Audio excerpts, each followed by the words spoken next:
Традиции и обичаи на народите. Това бе темата на международния телемост, който свърза ученици от България, Украйна и Франция. Идеята на този международен проект е да се дава възможност на учениците от общообразователните училища в Европа да си партнират, да си комуникират, да си общуват, да се опознават. Част от фолклорното си наследство първи показаха децата от Украйна. Харесаме, все пак говорим с чужда страна, разменяме информация. Чрез песни и танци българските ученици изпратиха своя пролетен благослов за здраве, плодородие и дълголетие към своите нови приятели.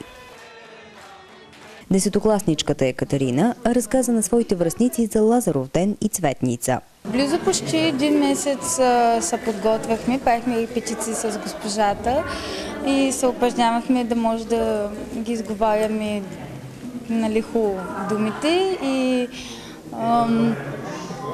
да има емоция, докато говорим това, да говорим с възхвала за нашите празници, понеже сме българи и се гордеем с това. Бургаските младежи разказаха и за родните празници, като Баба Марта и отбелязването на Деня на българската писменост и култура 24 май.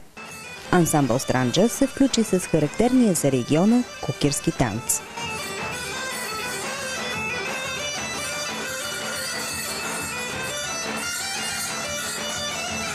Винаги е имало интерес от наша страна и научим обичаите и традициите на другите народи.